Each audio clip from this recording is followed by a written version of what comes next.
Bonjour à tous, bonjour à toutes, je suis Julien, le fondateur de Steven Universe Fantasy, et on se retrouve pour parler des Crystal Voices, un projet caritatif non sans lien avec Steven Universe, dont nous allons vous présenter les coulisses et détails tout au long de cette série de podcasts. J'accueillerai ainsi compositeurs, traducteurs, comédiens de doublage, sound designers, bref, tous les acteurs du projet. C'est parti! Et avec moi donc aujourd'hui l'ensemble des comédiens et comédiennes de doublage de ce projet. J'accueille ainsi Alice. Hello. J'accueille aussi Shunrik. Hello. Mathilde. C'est moi. Et Sébastien. Bonsoir. Bonsoir à tous, bonsoir à toutes. On va voir ensemble toute la partie chant, mais aussi travail d'acteur avec vous. Je vais vous laisser comme d'habitude vous présenter chacun et chacune. Alors Alice, on t'a déjà entendu un petit peu, mais... Moi, vous m'avez entendu dans le podcast 1, si vous l'avez écouté, hein. Je suis co-directrice artistique et je suis comédienne sur ce projet. Je viens faire la voix de Pearl. Voilà, j'ai de l'expérience professionnelle dans le doublage déjà. J'en fais depuis quelques temps.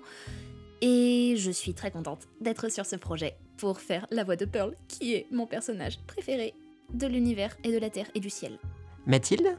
Alors, pour ma part, je suis juste une comédienne de doublage amatrice, je tiens juste une chaîne de doublage. Et ça va faire maintenant 5 ans que je m'entraîne à faire le doublage. Et... Ça fait vachement longtemps que cette chaîne elle est ouverte. Oui, ça va faire 5 ans maintenant que j'ai commencé à faire du doublage en autodidacte. Et alors, il s'avère qu'en fait, on a déjà travaillé ensemble, Mathilde, oui. Sur un projet de doublage de La Légende de Korra, où tu faisais encore une fois un enfant. Oui, parce que j'adore faire des petits garçons, je faisais Milo, et du coup, pour cette fois, je vais interpréter Steven. Très bien. Seb ? Moi, j'ai découvert le doublage il y a quelques années. J'ai reçu un mail de personnes qui proposaient une formation. Ça m'avait toujours plu, étant plus jeune. Ce genre de doublage, c'est magique, de toute façon, pour moi. Donc je l'ai faite, j'ai vraiment aimé, et depuis, j'avais déjà une chaîne YouTube et je me suis orienté doublage plus parodique pour le coup. Et maintenant, j'ai refait des stages, tout ça. Je cherche encore du travail en tant que comédien de doublage, et à côté, je suis comédien et game master en escape game sur Paris. D'accord. Et toi, Shadrick ? Toi aussi, tu as une chaîne YouTube alors ? Alors moi, oui, j'ai une chaîne YouTube depuis plusieurs années maintenant. Et donc, je suis totalement amateur, je débarque de nulle part. J'ai aucune expérience, enfin si, j'ai une expérience dans le doublage, du coup, avec toi, Julien. Encore ? Ouais, mais à part ça, j'ai rien d'autre, je débarque de nulle part, quoi. Sur ma chaîne, je fais des imitations, des doublages, des parodies, en tout genre, et de la musique aussi un peu. Et j'aimerais bien percer dans le doublage et en faire mon métier, pourquoi pas. Enfin, pas que le doublage, la voix off en général, on va dire. Ouais. Toi, tu as une grande capacité de modulation, mais on aura l'occasion d'en reparler. Alors, ce qu'il est important de préciser, c'est que, certes, vous l'aurez compris, que ce soit Shunrik ou Mathilde, j'ai eu l'occasion, moi, de travailler avec eux, mais comme ils connaissaient la série, je leur ai proposé de passer les auditions, mais on a été totalement impartial sur le choix des personnages. Notamment Greg, comme on l'a dit dans le podcast 1, on a eu un petit peu de difficulté à choisir. Finalement, on a tranché pour Shunrik, mais on est resté totalement impartial parce qu'on cherchait avant tout la qualité et pas à travailler entre amis, entre connaissances, voilà. Non, c'est gentil. C'est normal. Donc, les critères d'audition, je vais peut-être laisser la parole à Alice. C'est un petit rappel parce qu'on en avait vaguement parlé dans le premier podcast. Il s'agissait surtout de prêter attention au jeu de l'acteur, évidemment, parce que c'est un épisode très lourd émotionnellement. Au jeu de l'acteur, à la capacité à sonner juste en chant, parce que c'est quand même 7 minutes sur 11 minutes d'épisode qui sont chantés. Et puis évidemment le match de la voix du personnage, parce que simplement il faut que ça soit crédible dans la bouche et dans les cordes vocales du personnage. Et alors en parlant des auditions, donc, quel a été finalement votre maître mot à chacun pour les auditions ? Peut-être toi d'abord Alice, pour ton audition de Pearl ? Ouais, alors au début pour mon audition de Pearl, j'ai beaucoup hésité parce que j'étais pas sûre du tout. Comme je suis très très fan du travail de Didi Magno-Hall, qui est la voix originale de Pearl, je me disais mais c'est pas possible, c'est une femme, elle est mature, enfin elle a entre 45 et 50 ans je crois, Didi Magno-Hall, elle a des enfants, etc. Et Pearl, c'est un personnage qui est très mature, avec ses quelques milliers d'années, j'avais assez peur de comment ça pouvait rendre. Finalement, je me suis dit, attends, calme-toi Alice, tu vas travailler ça petit à petit, ne panique pas. Donc j'ai travaillé plusieurs voix différentes pour trouver celle que je voulais donner à Pearl, qui soit pas trop jeune, évidemment pas trop vieille non plus, parce que sinon ça le fait pas, c'est pas une grand-mère Pearl, hein. Et j'avais aussi envie de sonner juste en chant et de sonner un peu déchirante en chant, parce que le fait est que l'une des grosses parties de l'audition pour Pearl, c'était It's Over Isn't It, et c'est une chanson qui devient déchirante à un moment ou un autre. Et ouais, l'un de mes maîtres mots, c'était d'arriver à rendre la gradation de l'émotion dans It's Over Isn't It. Il n'y avait pas beaucoup de phrases parlées dans cette audition, et du coup, il fallait obligatoirement, pour moi, mettre beaucoup de jeu dans la chanson.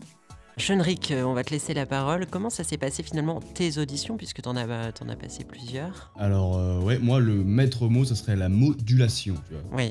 J'ai passé un peu de temps à trouver la bonne voix, même si c'est une voix assez... Comment dire?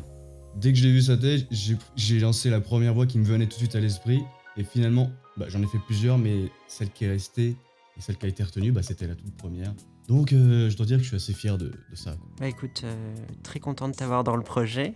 Mathilde, comment t'as préparé ton travail pour cette audition? Alors Mathilde qui nous a fait l'intégralité de l'épisode, c'est-à-dire elle s'en foutait des conditions, elle a pris l'épisode et dès qu'il y avait Steven, elle a chanté. Oui, ça fait un peu pitié d'ailleurs, je parle tout seul là. Pour ma part, déjà à la base j'avais hésité entre Pearl et Steven. Finalement j'ai choisi de faire que Steven parce que j'avais peur de mon manque de technique et de maîtrise en chant pour Over Isn't It. Là, non, peut-être pas cette fois-là, non. Du coup, j'ai décidé de faire Steven parce que je préfère et je suis quand même plus à l'aise à faire des voix de petits garçons. Mais j'avoue qu'au début, j'étais quand même un peu hésitante parce que Steven, à la base, c'est un homme qui le double. Bon, un jeune homme de 18 ans, il me semble. Là, il doit en avoir 20, je crois. 20, ouais, maintenant. Du coup, il fallait quand même que je fasse pas une voix trop gamine. Genre, il fallait pas que mon Steven ait l'air d'avoir 8 ans, sinon ça aurait pas collé du tout. Du coup, j'ai essayé de faire un compromis entre les deux et j'espère que ça plaira. Et comme Shunrik, Mad a une capacité incroyable à moduler la voix. Par exemple, sur le projet de Legend of Korra, elle était capable de moduler la voix pour faire gagner 3-4 ans à Milo, puisque c'est 3 ans qui s'écoulent dans la dernière saison de Korra, et on lui avait demandé de donner une voix un petit peu plus âgée, et tout de suite elle a chopé le truc, et ça aussi c'est une grande capacité en tant que comédien et comédienne de pouvoir moduler sa voix comme on l'entend. Alors il y a une marge infaisable, hein, on ne peut pas avoir la voix qu'on souhaite, mais c'est une grande qualité. Et toi Seb, alors, comment tu t'es organisé pour ton audition? Alors quel est ton personnage? On n'a pas dit exactement, enfin vous avez tous dit, mais... Mon personnage, c'est le maître d'hôtel, qui a une voix un petit peu comme ça. J'ai fait les auditions aussi pour Steven et Greg, et même en modulant, j'avais une voix trop jeune pour Greg et trop vieille pour Steven. Du coup, quand j'ai entendu le maître d'hôtel, j'ai rigolé, je me dis ok, ça je peux le faire. Donc la modulation, là, ça me pose jamais vraiment de problème, à moins d'aller dans un endroit où j'ai pas l'habitude, quoi, parce que je fais ça depuis assez longtemps. Bon, après, je pense que j'espère encore pouvoir évoluer là-dedans, essayer de faire encore plus étendre la palette de voix que je puisse faire. Mais le maître d'hôtel, c'était largement dans mes cordes, et je me suis dit bon allez, on va le faire pour le fun. Et ouais, c'était fun plutôt, ouais. Le fun, je voulais quelque chose de propre quand même, parce que moi aussi au départ j'ai commencé à faire tout l'épisode, et après j'ai relu et je me suis dit ah oui c'est vrai, mince, il faut faire juste quelques passages. Bon, je vais faire quelques passages, et puis c'est une bonne expérience déjà. L'audition, c'était très cool, et le fait d'être reçu après, c'était encore mieux. Donc maître mot, je dirais de la rigueur. Ouais, mais c'est dur avec un mot, parce qu'il y a de la rigueur, il y a de la modulation, il y a du fun aussi, parce qu'on s'amuse, c'est vachement amusant le doublage. Voilà. Puisqu'on a fait un petit peu le tour des auditions, ce que je propose aux gens qui nous écoutent, c'est de leur faire écouter un petit peu de chacune de vos auditions, ainsi que quelques extraits aussi de ce qu'ils ont produit de leur côté, de façon professionnelle ou amateur. Comme ça, voilà. Alors prenez les auditions pour ce qu'elles sont, c'est-à-dire des auditions qui ont eu lieu décembre, janvier de l'année dernière. Donc, prenez-les pour ce que c'est. C'est enregistré avec les moyens du bord. Et bien sûr, en studio, il y aura un gros travail encore sur la modulation, sur la qualité d'enregistrement, sur la direction artistique. Mais au moins, vous aurez une petite idée et vous pourrez comparer leur voix avec leur audition. Voilà. À tout à l'heure. Rob, c'est le cœur lourd que je t'écris aujourd'hui. Notre bon roi Robert est mort. Tué par un sanglier au cours d'une chasse. Tu n'as aucun besoin de la lire, je m'en souviens. Père a été inculpé de trahison. Il a conspiré avec le frère de Robert contre mon bien-aimé Geoffrey et a tenté de s'emparer de son trône. Les Lannister me traitent bien et s'appliquent à me procurer tous les conforts. Je t'en supplie, viens à Port-Réal. Jure fidélité au roi Geoffrey pour éviter tout conflit entre les grandes maisons Lannister et Stark. Ta sœur dévouée, Sansa. Ils m'ont forcé à l'écrire. Ah bon? Tu avais un couteau sous la gorge? Sois pas trop dur avec elle. Mais pourquoi pas? Cette petite insolente n'en fait qu'à sa tête. Ça fait partie de son charme, non? Tes hommes sont morts pour rien. Mes soldats sont morts dans l'honneur. Tu crois honorer ton frère Genji avec de l'encens et des offrandes? L'honneur ne se mesure que par les actions. Tu oses me donner des leçons sur l'honneur? Tu n'as aucun droit de prononcer son nom! Des gardiens qui ont assuré une paix mondiale pendant une génération.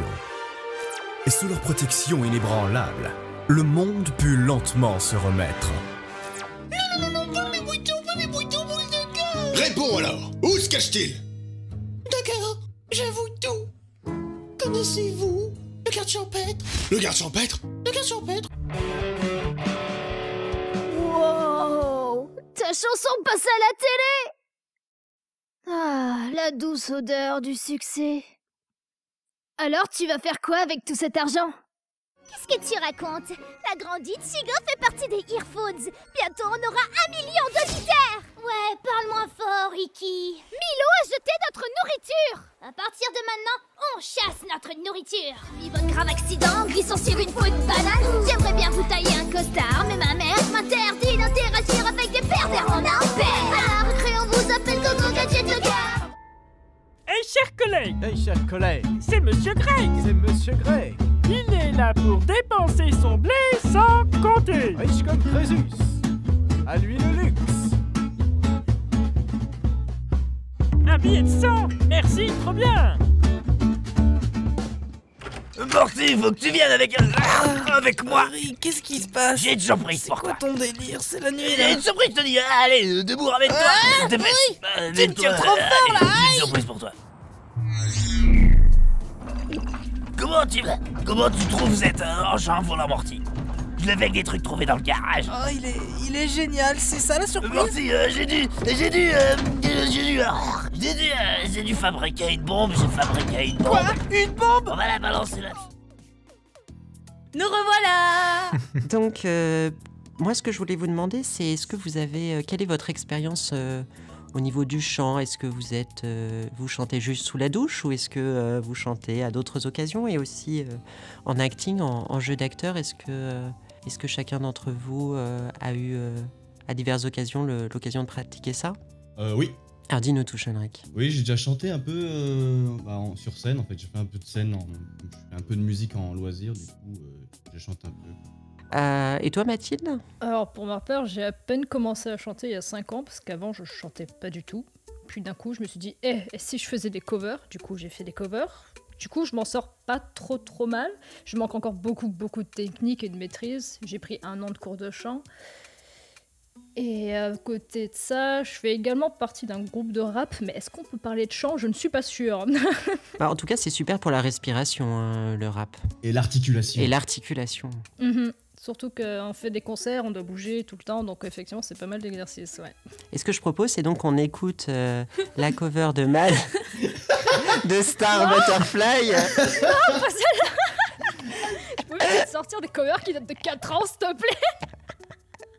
Non mais franchement, elle est super. L'opening de Star vs the Forces of Evil sur ta chaîne YouTube est super. Bien mieux que la version française originale. 50 chants, c'est déjà super, Mad. Hein. Ouais, mais c'est pas beaucoup. Je débute, je suis là, ah, au secours. J'ai aucune maîtrise, ma voix ne me respecte pas. Non, je me sous-estime. Est-ce que je suis du genre à me sous-estimer? Je ne pense pas. Et toi, Seb, alors? Alors moi, pas du tout. Mais alors pas du tout. Le chant, c'était vraiment le truc où j'ai jamais vraiment essayé. Peut-être sous la douche, à la rigueur. Mais ouais, de temps en temps, soirée karaoké. Karaoké, ça arrivait 2-3 fois, mais sinon, rien. Vraiment. Donc j'ai tenté pour voir si je m'en sortais. Et bon, j'ai de la chance, mon personnage ne chante pas vraiment. Il a quoi? J'ai 3 phrases, donc ça. On n'entendra pas les faiblesses niveau chant, donc ça va. Oui, puis ça se travaille un petit peu, enfin, ça va le faire. Et donc, toi, Alice, tu fais régulièrement du karaoké Steven Universe. Ah oui, je suis une grande fan de karaoké Steven Universe. À la base, effectivement, mon expérience se résume au karaoké. Et puis, je sais pas, en général, j'aimais bien chanter, je suis très fan de comédie musicale, alors je suis toujours en train de chanter un truc sorti de comédie musicale, parce que ma vie est une comédie musicale. Et, mais dans l'ensemble, je chantais pas tellement avant l'audition. Et à partir de l'audition, je m'y suis mise. J'ai commencé à prendre des cours avec un prof absolument formidable que j'aime beaucoup, beaucoup. Et ouais, ça a débloqué tellement de choses, techniquement parlant. Je suis tellement heureuse d'avoir commencé le chant. Et du coup, maintenant, j'en fais aussi professionnellement parce que je fais des dessins animés dans lesquels il y a besoin parfois d'enregistrer des chansons, etc. Donc c'est devenu une part de ma vie professionnelle et de mes passions. Et tu n'étais pas là, Alice, quand on a enregistré le podcast numéro 2, mais Elliot n'a pas tari d'éloges sur toi en disant que tu étais celle qui chantait le mieux parmi toutes les personnes qu'il a eu à enregistrer à son studio. Oh my god. Je suis heureuse. Je pense qu'il y a un lien entre la capacité qu'on a à adapter, moduler sa voix pour de la comédie musicale et le chant. Je pense que c'est pas sans lien et que le travail qui est fait en amont pour du doublage ou pour de la comédie peut permettre d'acquérir des bases intéressantes pour travailler ensuite sur le chant. Totalement, parce qu'il faut placer la voix, etc. Il faut travailler la respiration également, très important, très très important, c'est toujours un peu ma bête noire. Oui. Mais ouais, c'est hyper important pour placer la voix dans une discipline ou dans l'autre. Et puisqu'on en parle, la modulation, donc, la modulation, c'est la capacité à aller plutôt dans les graves ou plutôt dans les aigus. C'est modifier sa voix. Ce qui est essentiel dans le milieu du doublage, en fait. Hein. Bah, ouais, ça peut être nécessaire, tout comme il y a des comédiens qui peuvent faire carrière sans jamais modifier leur voix. Mais je parle par exemple de Mad ou de moi. On a l'habitude de modifier notre voix. Mad, que ce soit pour faire des petits garçons, des plus jeunes, etc. Et moi, pour faire des petites filles en doublage, on a sans arrêt à modifier un petit peu. Les garçons ont moins à modifier parce qu'on leur demande rarement de faire des enfants. Mais par exemple, Sébastien, tu modules vachement pour le maître d'hôtel. Et là, c'est un exemple extrême de modulation. Oui, parce que c'est justement un personnage aussi de dessin animé. Quand tu vas faire du doublage sur une série, ils te demandent absolument pas de moduler, ils te prennent vraiment pour ta voix en général. C'est vrai que c'est très très différent. Enfin, moi j'ai trouvé dans ce que j'ai vu, série et dessin animé. En dessin animé, tu peux peut-être un peu plus te faire plaisir, on va dire. Alors que série, c'est tu joues, t'as ta voix, mais après tu es plus dans le jeu et collé à l'image, quoi. C'est ça. Ce que je voulais voir avec vous, c'est le travail préparatoire qu'on va engager sur la suite des mois, après le financement du projet. Donc à l'heure où on parle, on est à 85%.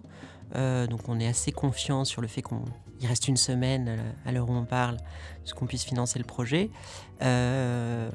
Comment est-ce que toi qui vas t'occuper un peu de la DA avec moi, Alice, tu peux expliquer un petit peu comment on envisageait les choses ? Dans l'ensemble, on va travailler principalement le chant. C'est vraiment ce qui nécessite le plus de travail en amont. Évidemment, une connaissance de la série pour le jeu est largement bienvenue, même un peu nécessaire au point où on en est dans la série dans cet épisode. Et donc on va travailler un petit peu aussi les vues de chacun sur cet épisode et sur le jeu à adopter, mais dans l'ensemble, on peut vraiment se fier au jeu anglais qui qui donne un très bon exemple de l'intensité de l'épisode. Et ouais, dans l'ensemble, on va surtout préparer le chant, mais évidemment, il y aura une préparation au niveau du jeu d'acteur. Le fait est que une fois en studio, lorsqu'on fera les enregistrements, on se réserve évidemment du temps pour reprendre, pour expliquer pourquoi on reprend, parce que c'est nécessaire, tout bêtement. En studio, c'est très très rare, professionnellement, qu'on fasse un one take, qu'on fasse une réplique en une seule fois. On la reprend quasiment tout le temps. Ouais, surtout pour du chant. Et en plus pour du chant, ouais, d'autant plus pour du chant. Donc, vous avez tous déjà travaillé avec de la bande rythmo ? Bah oui, pour le projet de Cora, du coup. Donc la bande rythmo, pour ceux qui ne savent pas ce que c'est, il s'agit d'avoir la vidéo et le texte défile en dessous, avec une ligne par personnage, ce qui permet aux comédiens de savoir exactement à quel moment ils doivent chanter ou parler, de sorte que ce soit parfaitement synchronisé au niveau des lèvres des personnes, de l'animation. Voilà. Donc quand on produit une série d'animations, généralement on enregistre les voix avant et on anime après. Par-dessus, ouais. Alors nous, on est obligé de fonctionner dans l'autre sens et c'est le cas pour tous les gens qui doublent par exemple des séries américaines. Donc on a refait la bande rythmo et parfois ça a été un peu casse-gueule au niveau de la traduction, mais ça on en parlera peut-être dans le dernier podcast. La dernière chose qui me semble important en tant que chef de projet, c'est de vous dire que chaque comédien de doublage ici présent, comme c'est un projet bénévole, a souhaité ne pas être payé en fait, mais on aurait pu tout à fait rajouter ça dans le budget.